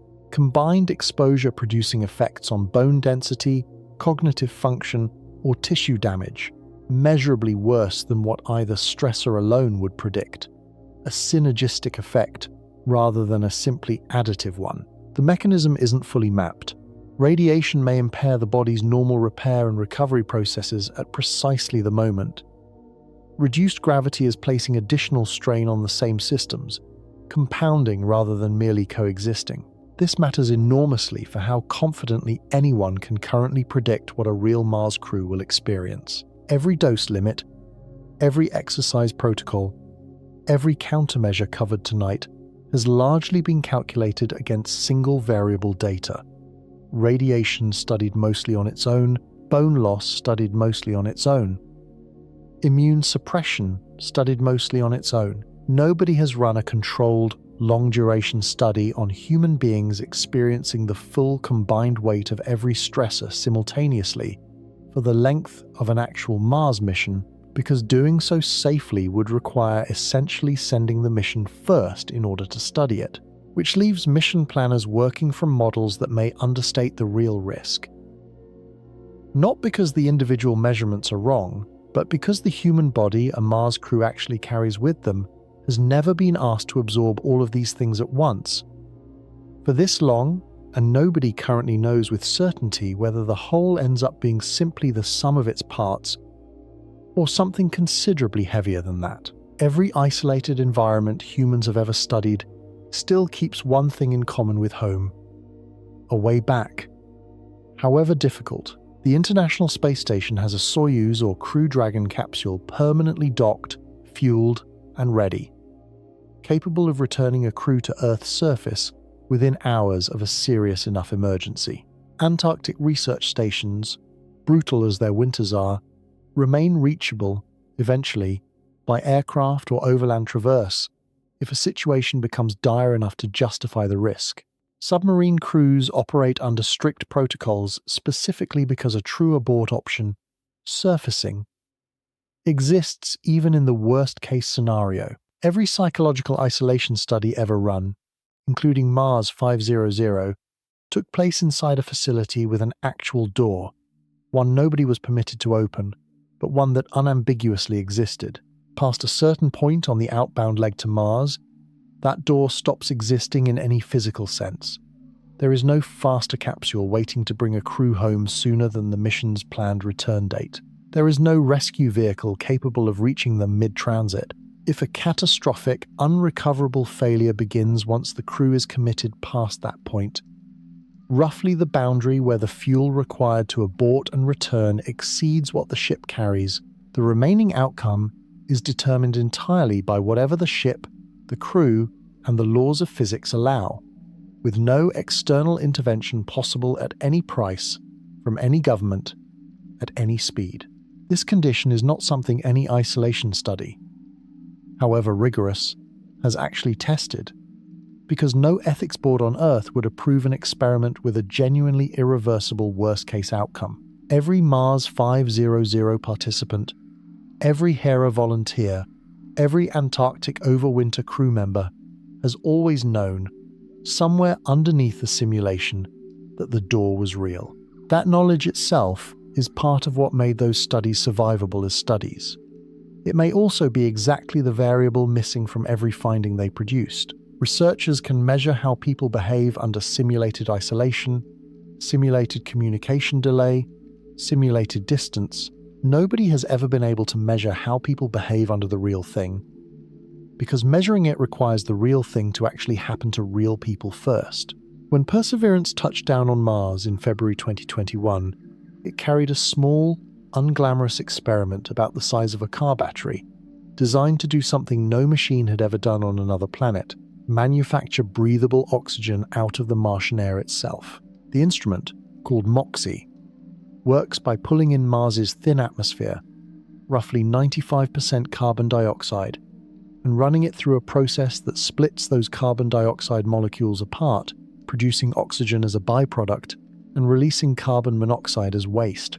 Across repeated tests beginning in 2021, MOXIE successfully generated oxygen in small quantities, at times roughly comparable to what a modest tree produces, proof that the underlying chemistry genuinely works under real Martian conditions rather than only in an Earth-based laboratory built to imitate them. That proof matters enormously because of what it's meant to eventually replace.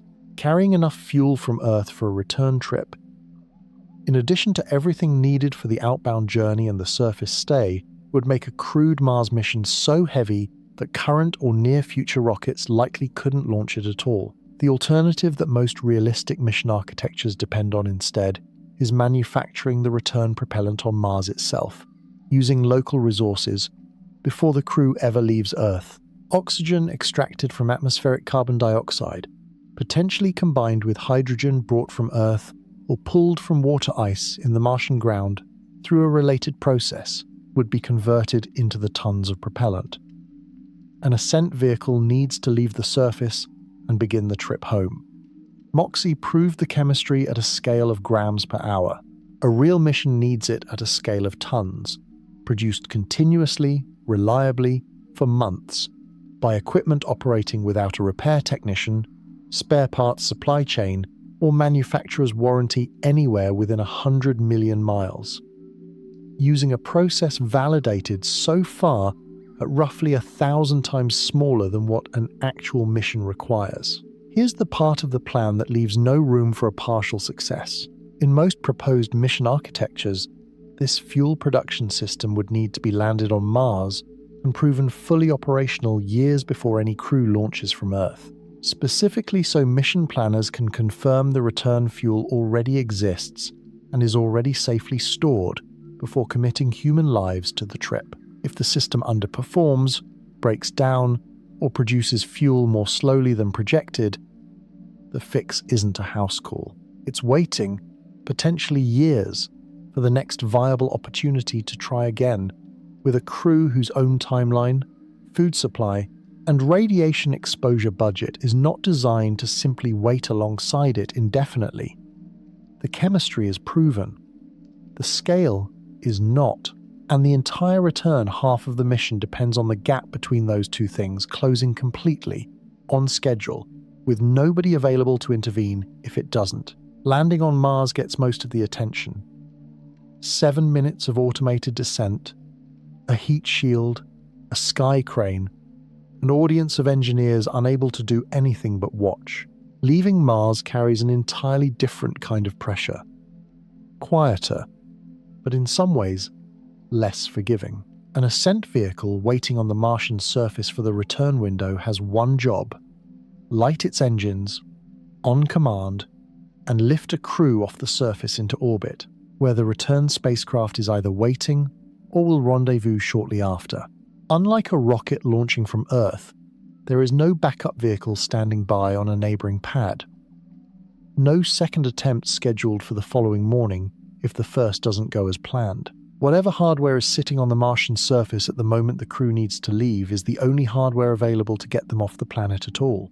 The engines, the fuel, the guidance systems, all of it will have been sitting exposed to Martian dust, radiation, and temperature swings of nearly 100 degrees between day and night for roughly 500 days by the time anyone actually needs it to work, untested at full power in those exact conditions until the moment it matters most. Ground crews on Earth can run diagnostics, monitor systems remotely, and flag concerning trends in the data. Nobody can walk out to the pad and swap a faulty component the way a launch team on Earth might. Not in the time available, not with the parts on hand, not without risking the exact departure window the entire 500-day wait was built around. If the ascent vehicle fails to fire, or fires only partially, there is no rescue mission capable of reaching the surface in time to matter. The next viable Earth-Mars alignment is roughly 26 months away, and a vehicle capable of reaching the stranded crew before then simply doesn't exist, because building and launching one on that timeline was never part of any funded mission plan. This is the reason mission planners spend so much of their attention, and so much of the mission's total budget, on a single piece of hardware that spends most of the mission doing absolutely nothing but sitting quietly on the surface, waiting. Every test, every redundant system, every design review exists because there is no version of this specific moment that allows for a second attempt. The crew gets one chance to leave Mars on one vehicle that has been waiting, alone, exposed to an entire planet's worth of weather for the better part of 2 years, and the entire second half of the mission depends on it working exactly once, exactly on schedule, with nobody able to help if it doesn't. Most realistic Mars mission plans do not begin with a crew launching from Earth. They begin years earlier, with nobody aboard at all. Cargo landers carrying the habitat modules, the fuel production equipment, backup life support systems, and a meaningful share of the supplies a crew will eventually depend on are sent ahead of any astronaut landing on Mars and, ideally, proving themselves fully functional well before a single human being commits to the trip. The logic is straightforward. Confirm the hardest, least reversible parts of the mission are already working on the actual planet before risking a crew on the assumption that they will. The difficulty is that each of those landings carries all the same unsolved problems already covered tonight. The thin, unpredictable atmosphere, the 7 minutes with no possibility of human intervention, the dust that can bury solar panels or drift into machinery never designed to filter it out. And each one has to succeed largely on its own, with limited ability for a later mission to simply fix an earlier one's mistakes from millions of miles away. If a precursor cargo landing fails outright, mission planners lose more than hardware. They lose a Mars launch window, and the next viable opportunity to send a replacement doesn't arrive on any schedule convenient to a grieving budget or an impatient timeline. It arrives roughly 26 months later, when Earth and Mars swing back into a favorable alignment, the same orbital rhythm that governs nearly every other constraint already described tonight. a single failed component, a valve, a parachute, a software error in an automated landing sequence, running its program with no possibility of human correction, can add years to an already years-long mission architecture before a single astronaut has left Earth's atmosphere. Every piece of this plan, then, depends on a chain of individually difficult, individually unforgiving steps completing successfully, roughly in sequence, roughly on schedule, years apart, with the planet itself controlling exactly how much patience is available if any single link in that chain doesn't hold. Earth and Mars do not orbit the Sun at the same speed, which means the distance between them is never fixed, and the ideal moment to travel from one to the other doesn't come around very often. At their closest, the two planets can be as near as roughly 34 million miles apart. At their farthest, on opposite sides of the Sun, the distance stretches past 250 million miles. Because Mars takes longer to complete an orbit than Earth does, the two planets fall into and out of favorable alignment on a predictable rhythm, roughly every 26 months, a span astronomers call the synodic period. Launch windows for the most fuel-efficient trajectory between the two planets open only around that same 26-month rhythm, not because mission planners prefer it that way, but because the orbital mechanics simply don't offer a better option on any other schedule. Missing a window doesn't mean waiting a few extra weeks for the next one. It means waiting roughly 2 more years.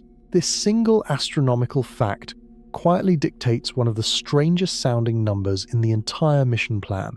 A crew using the standard, fuel-efficient trajectory doesn't get to decide how long to stay on Mars based on preference, morale, or mission objectives completed. They have to stay until the next viable return window opens, which for most proposed mission architectures works out to somewhere around 500 days on the surface, regardless of whether the crew is ready to come home after 50.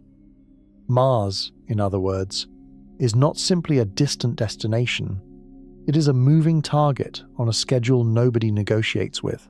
The planet is never sitting still waiting to be reached, and it never waits, once reached, for a convenient moment to let anyone leave again. The appointment for departure was fixed by celestial mechanics millions of years before the mission was ever planned, and it will not be moved for a crew that finishes its objectives early, grows homesick, or encounters a problem serious enough to want to leave sooner. Every schedule tonight has quietly assumed this same rhythm without saying so directly. The 7 months out, the 500 days waiting, the 7 months back, none of it was chosen by an engineer with a calendar.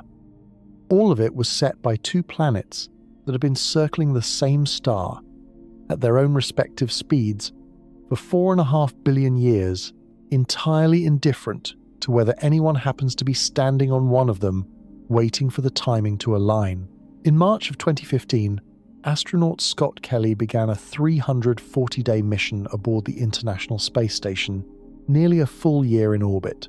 On the ground, his identical twin brother, retired astronaut Mark Kelly, stayed on Earth and, for the length of the mission, became something researchers rarely have access to: a genetically matched control subject, sharing Scott's exact DNA, living an ordinary life on the one planet built for it. NASA's Twins study, drawing on both brothers throughout and after the mission, produced findings stranger than most researchers expected going in. Scott's telomeres, the protective caps at the ends of chromosomes that typically shorten as cells age and divide, unexpectedly lengthened during the mission.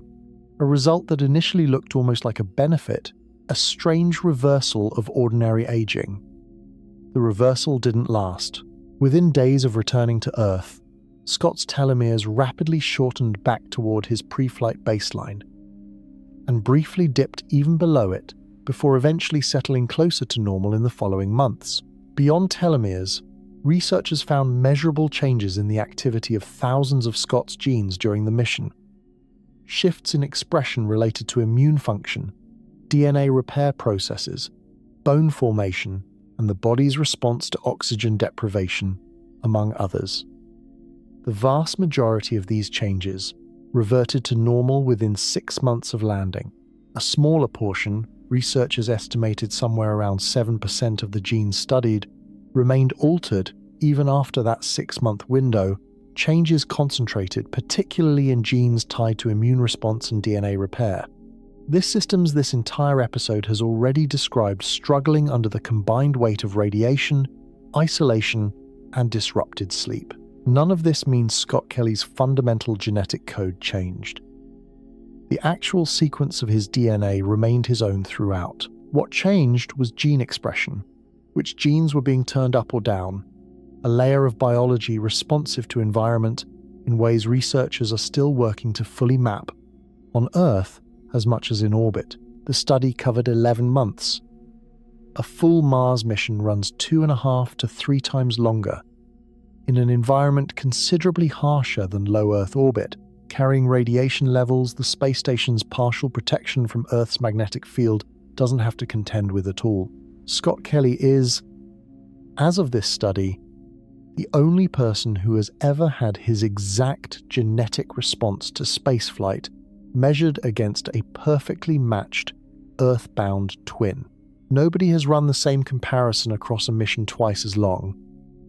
Your own genes are doing something related to this, constantly, quietly turning up and down in response to stress, sleep, and diet, whether you ever leave the ground or not.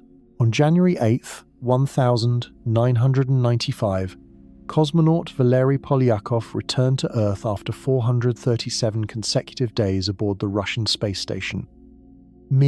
Still, decades later, the longest single continuous spaceflight any human being has ever completed. Polyakov had specifically requested the extended mission himself. As a physician, to study exactly what the body endures across a spaceflight, roughly the length of a real Mars transit. When his capsule landed, he insisted on walking, unassisted, away from the recovery site, rather than being carried the way returning long-duration astronauts often are, a deliberate demonstration that the human body could still function after that much time away from Earth's gravity. 437 days remains the benchmark. More than 3 decades later, no astronaut from any nation has spent longer continuously in space since.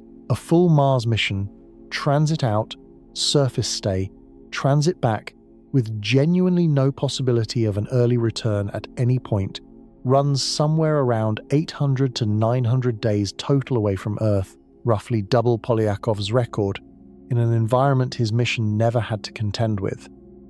Mir orbited within Earth's magnetosphere, still meaningfully shielded from the worst of galactic cosmic radiation. Mir always had a return vehicle available. Polyakov's body, remarkable as its endurance was never tested against the specific combination of duration, radiation exposure, and irreversibility a Mars crew will actually face. Which means every physiological finding described tonight, the bone loss, the vision changes, the immune shifts, the gene expression changes that didn't fully revert, comes from missions that cover, at most, roughly half the duration a real Mars mission requires. Not because researchers stopped looking, because nobody has ever stayed away long enough, in a harsh enough environment, for the data past that halfway point to exist yet. The second half of a Mars mission is not extrapolated from experience. It is a genuine unknown, waiting for the first crew committed enough to generate the only data that has ever mattered on this particular question. What actually happens next? The most direct fix for nearly everything this episode has described already exists, on paper, and has existed for more than a century. Spin a spacecraft, or a section of one, and centripetal force presses outward against anything inside it exactly the way gravity presses down on Earth. Hard enough, at the right rotation, speed, and radius, to meaningfully load bones, keep fluid distributed the way the body expects, and potentially prevent much of the degradation already covered tonight before it ever begins. The physics is not speculative. It's the same principle used in centrifuges, playground merry-go-rounds, and the rotating space station concepts engineers and science fiction writers alike have been sketching since the early 20th century. No crewed spacecraft has ever actually built one and flown it. The engineering obstacle isn't the concept. It's the scale. Rotating too fast for the size of the structure creates strong Coriolis effects, the same force responsible for the odd, disorienting sensation of turning your head on a spinning fairground ride, capable of inducing nausea and balance problems severe enough to undermine the entire point of the exercise. Keeping rotation slow and comfortable enough to avoid that requires a structure with a fairly large radius, typically estimated at well over 100 meters across for a rotation rate most people could tolerate long-term without symptoms. A structure that's size, launched, assembled, and made spaceworthy dwarfs every Mars vehicle concept currently funded by any space agency on Earth, and dramatically increases the cost, complexity, and mass of a mission already straining against every one of those constraints already. So a solution that could, in principle, reduce bone loss, ease the burden on the cardiovascular system, and possibly soften the psychological weight of true weightlessness, sits mostly in feasibility studies and computer models, an idea old enough to have appeared in serious engineering proposals before either of Scott and Mark Kelly's grandparents were born, still waiting for a mission willing to build it at the scale it actually needs. The equation balances. Nobody has funded the answer. In July 1969, days before Apollo 11 launched, presidential speechwriter William Safire drafted a short statement titled, "In his own private files, in event of moon disaster," prepared quietly in case Neil Armstrong and Buzz Aldrin became stranded on the lunar surface with no way to return. The speech, intended for President Nixon to deliver, described the astronauts as men who had gone to explore in peace and would remain on the moon to rest in that peace, its final lines closing with the quiet suggestion that every human who looked up at the moon afterward would know a corner of another world belonged forever to humanity. Nobody ever had to deliver it. Armstrong and Aldrin came home. The document remained, for decades, a strange, mostly forgotten artifact of how seriously mission planners take a possibility no one likes discussing out loud. A Mars mission forces the same question back into the open, with a complication Apollo's planners never had to fully resolve. If a crew member dies during transit or on the surface, current mission architectures contain no plan to bring the body back to Earth.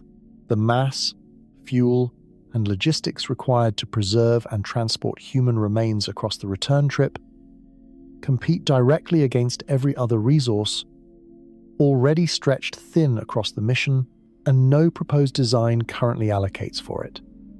Mission planners have had to consider, soberly and without much public discussion, what a Mars crew's protocol for this would actually look like, how remains would be preserved or handled in an environment with no morgue, no ceremony infrastructure, and 5 crewmates who would have to continue living, working, and sleeping in close quarters with the reality of what happened for months or years afterward, unable to bring their crewmate fully home in any physical sense, and unable to simply set the loss aside either. There is no version of this plan that resolves cleanly. Every proposed protocol is, at best, a dignified way of managing something nobody wants to need, drafted by people who understand exactly how real the possibility is and exactly how little comfort any procedure can actually offer once it's needed, which is, in its own way, the plainest illustration of everything this episode has already described. A mission built with extraordinary care, redundancy, and intelligence. Still arriving, in its most honest planning documents, at a question engineering alone was never going to be able to answer. Every system described tonight comes with backups. Every backup comes with a backup of its own, where mass and budget allow it. Every procedure has been rehearsed, revised, and rehearsed again by people whose entire careers are built around imagining new ways for something to go wrong before it actually does. None of that answers the one question mission planners are never asked to answer publicly. because there currently isn't a version of the answer anyone would find acceptable to give.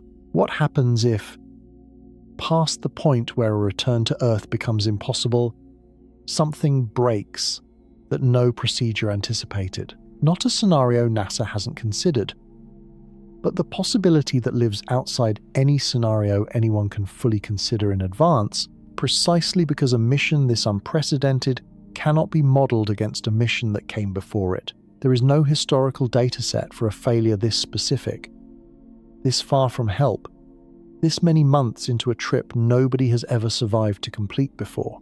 Every crewed mission in human spaceflight history so far has flown inside a margin where, in the worst case, rescue or return was at least theoretically possible. Even when it wasn't guaranteed, Apollo 13's crew famously made it home. Every Mir and ISS emergency, however serious, occurred within reach of an actual return vehicle. A Mars mission is being designed deliberately, honestly, by people who understand exactly what they're building, to operate for a significant stretch of its timeline entirely outside that margin. Not because anyone involved is being careless, because there is currently no version of a Mars mission that doesn't require accepting this exact condition, and refusing to accept it means refusing to go at all. Nobody has written the real answer to what happens if it fails during that stretch. Nobody can, yet. The honest version of that answer does not exist in any document, because it has never had to. Roughly 4.5 billion years ago, a vast, cold cloud of gas and dust orbiting the young sun began collapsing under its own gravity, clumping together in the slow, patient way matter does when there's enough of it and enough time. Out of that same cloud, the same raw material, at nearly the same moment, both Earth and Mars took shape. For a while, the two planets may not have looked so different from each other. Evidence gathered by rovers like Curiosity, exploring what was once an ancient lake bed inside Gale Crater, shows mineral deposits that only form in the presence of standing liquid water, alongside geological features, dry river channels, sediment layers, that closely resemble structures water carves into landscapes on Earth. Billions of years ago, Mars likely had a thicker atmosphere and meaningfully more surface water than the frozen desert visible in every photograph taken there today. What changed wasn't a single catastrophe, it was size, and the slow consequences that followed from it. Mars is smaller than Earth, cooled faster, and at some point lost the churning, molten interior that generates a protective magnetic field, the same field that shields Earth's atmosphere from being gradually stripped away by the constant pressure of the solar wind. Without that shield, Mars's atmosphere has been slowly escaping into space for billions of years, thinning gradually from something that may once have resembled early Earth's into the sparse, cold envelope of gas that barely holds a sunset's warmth today. NASA's MAVEN spacecraft, in orbit since 2014, has measured this loss directly, finding that Mars continues losing roughly 100 grams of its atmosphere to space every single second, even now a process too slow to notice in a human lifetime, and too fast, across geological time, for the planet to have kept what it started with. Two planets, built from the same original material, at nearly the same time, around the same star. One kept enough size, enough heat, enough of a magnetic heartbeat to hold onto its atmosphere, its oceans, and eventually its life. The other didn't, and has spent the 4.5 billion years since quietly becoming the closest thing the solar system has to a fossil of what Earth might have looked like, and might still become under different circumstances. Mars has two moons, Phobos and Deimos, both small, oddly shaped, more closely resembling captured asteroids than the smooth, rounded moons most planets in the solar system carry. Neither is anywhere close to large enough for its own gravity to have pulled it into a sphere, leaving both looking, in every photograph taken so far, distinctly lumpy and irregular against the dark sky behind them. Phobos, the larger and closer of the two, orbits Mars at a distance of only about 6,000 kilometers, so close that it completes a full orbit in under 8 hours. Fast enough that, seen from the Martian surface, it would rise in the west and set in the east, crossing the sky roughly 3 times over the course of a single Martian day, behaving nothing like the slow, familiar moon overhead on Earth. That closeness is also a slow-motion problem. Phobos orbits near enough to Mars that the planet's gravity is gradually pulling it inward, a measurable drift of a few centimeters every year, small enough to be irrelevant on any human timescale and enormous on a geological one. Scientists estimate that within roughly 30 to 50 million years, Phobos will either crash directly into the Martian surface or, more likely given the stresses involved, be torn apart by Mars's gravity before it ever gets that close, its fragments spreading out into a thin ring around the planet, not unlike the rings currently visible around Saturn, just briefly on a cosmic timescale and considerably less spectacular. No human being alive today, including you, and none for tens of millions of years afterward, will ever see that ring form. Any Mars crew looking up at Phobos crossing the sky 3 times a day is watching a moon actively, slowly consuming itself, a process already well underway, already measured, already essentially inevitable, just running on a clock so much slower than a single human life that it looks, from the ground, exactly like nothing is happening at all. Astronauts returning from long missions rarely walk off the spacecraft under their own power. And when a small number do, like Valery Polyakov deliberately choosing to in 1995, it's treated as a notable demonstration rather than an ordinary expectation. Months without full gravity leave the cardiovascular system out of practice at a task it performed automatically, every moment, for the astronaut's entire life before launch, pumping blood upward against gravity's pull, keeping enough pressure reaching the brain when a person stands upright.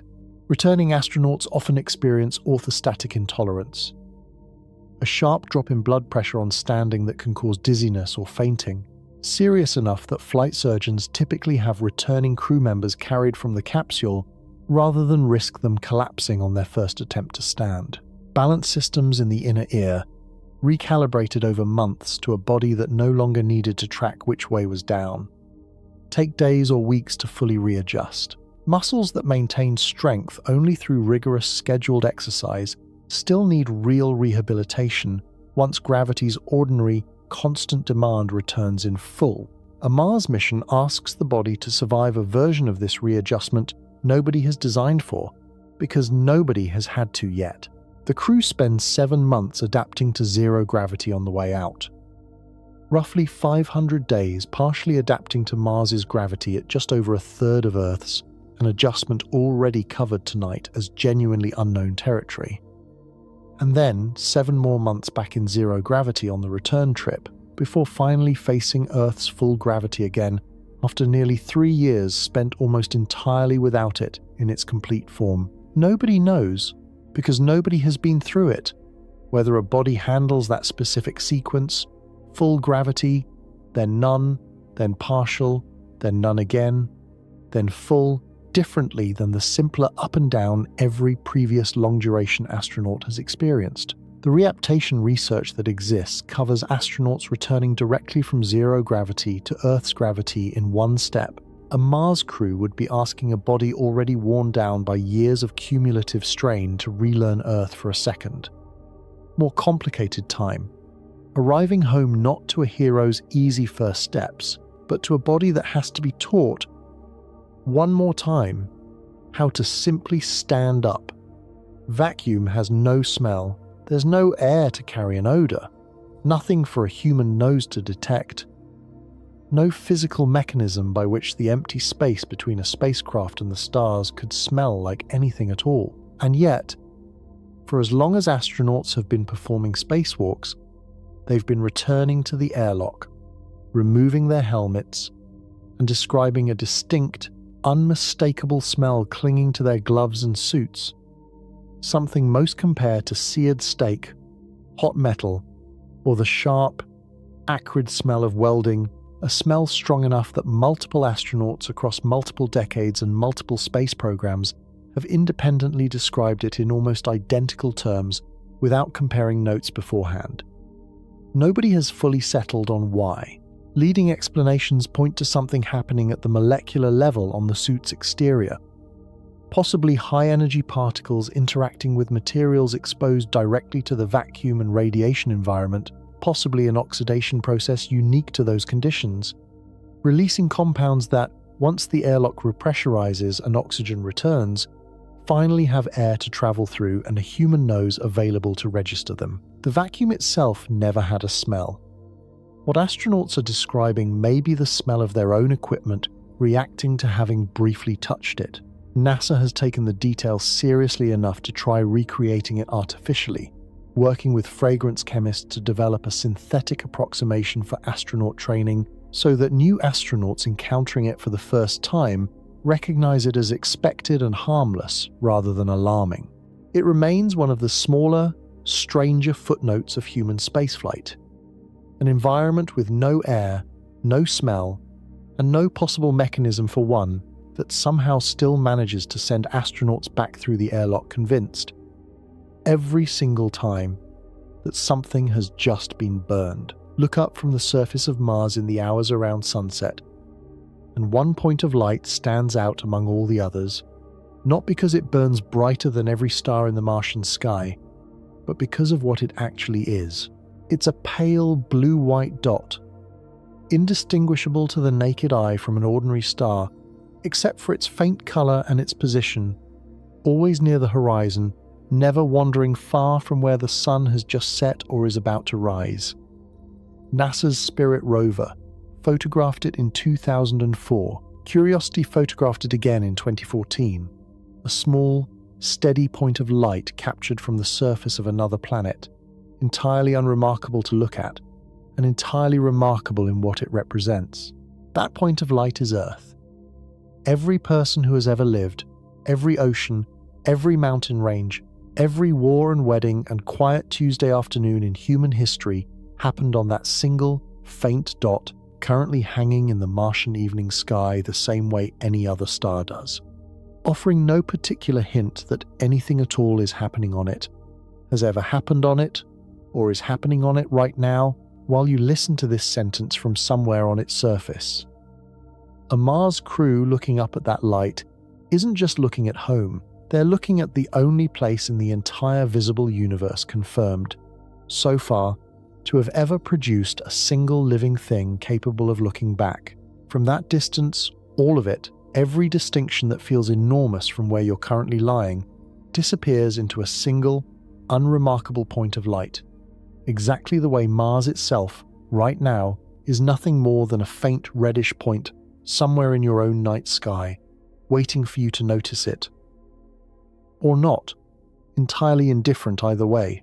Author Frank White spent years interviewing astronauts before coining a term, in a 1987 book, for something he noticed nearly all of them described in strikingly similar language, despite having flown on different missions, for different agencies, decades apart from each other. He called it the overview effect, a profound, often immediate shift in perspective reported by astronauts upon seeing Earth in its entirety from space. A single, borderless sphere with no visible lines marking the countries, conflicts, or divisions that structure so much of daily life on its surface. Apollo 14 astronaut Edgar Mitchell described the experience as a sense of universal connectedness, so intense it felt almost physically overwhelming. An instant, visceral understanding of Earth as one interconnected system, rather than a patchwork of separate places.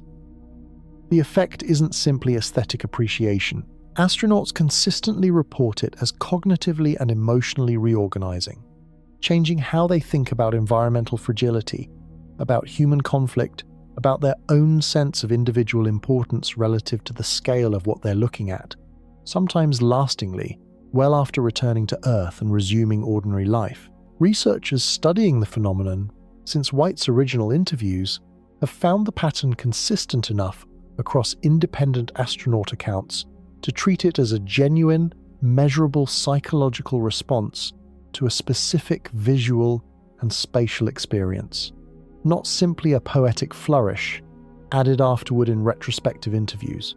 A Mars crew would experience something related but distinctly different. Rather than the relatively close, still detailed view of Earth astronauts described from low orbit or even from the Moon, a Mars-bound crew watches Earth shrink, gradually from a familiar planet into an indistinguishable point of light, then spends years living somewhere that offers no equivalent view back at itself before eventually approaching a return trip that reverses the entire process.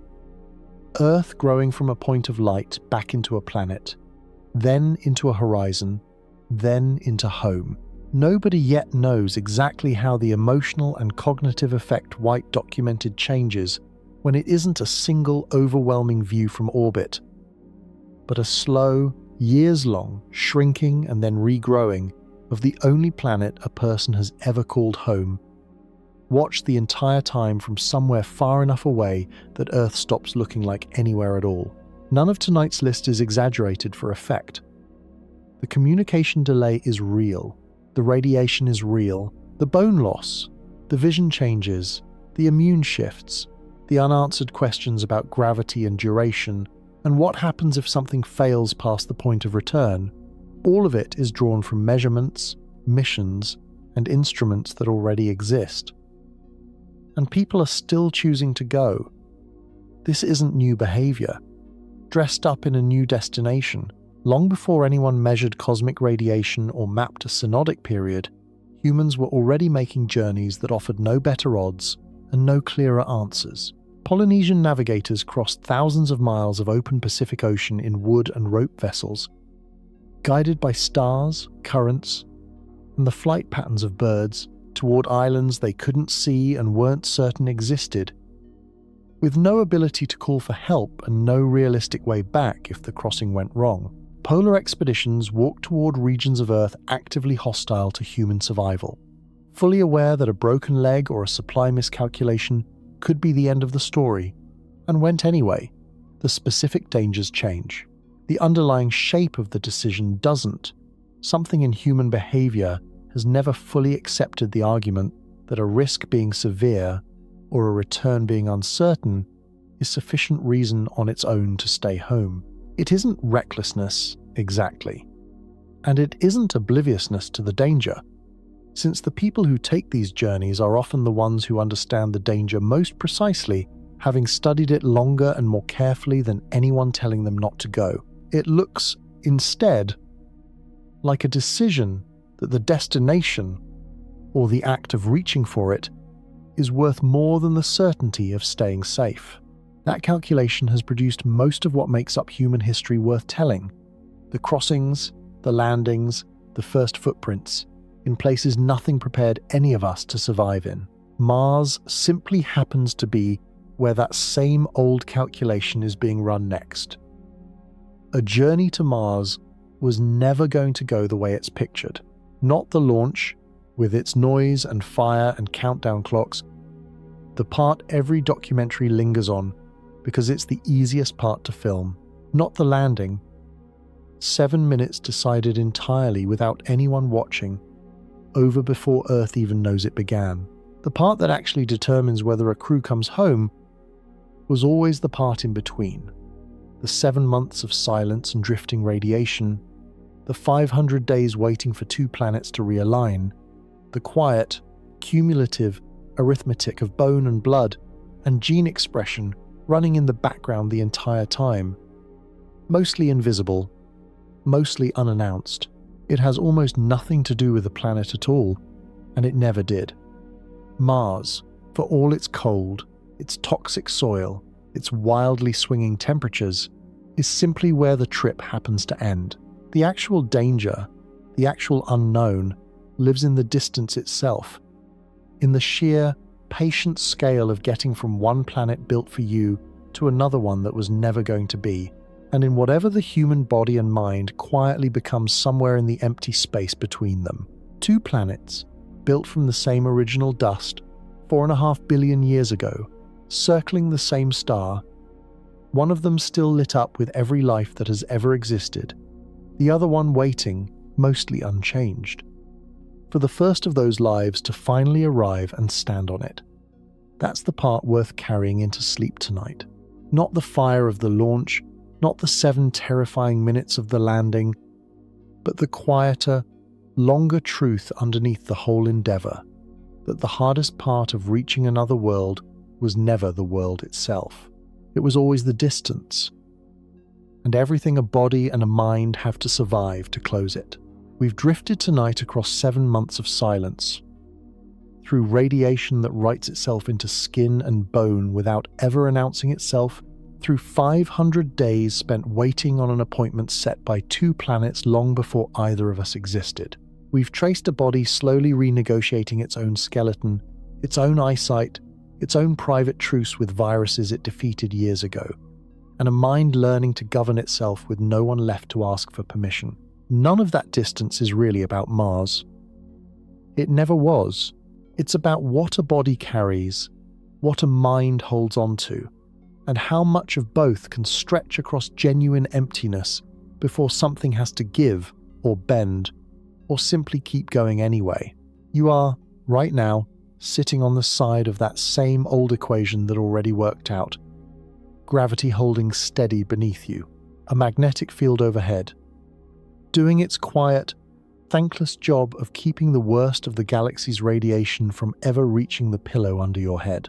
An atmosphere thick enough to hold warmth through the night without a machine having to manufacture that warmth for you. None of it required you to build it, maintain it, or trust it without appeal. It was simply already here, the way it has been for the entire length of your life, whether you ever thought to notice. If your eyes feel heavy, let them close. That was always where tonight was headed. If this felt like the kind of place worth returning to, leave a comment when you wake up, whenever that turns out to be. And if you're still here, still listening, the next chapter is waiting whenever you're ready for it. There's no version of tonight where staying is the wrong choice, and no version where drifting off before the end is either. The universe will still be here when you wake up. So will we. Good night.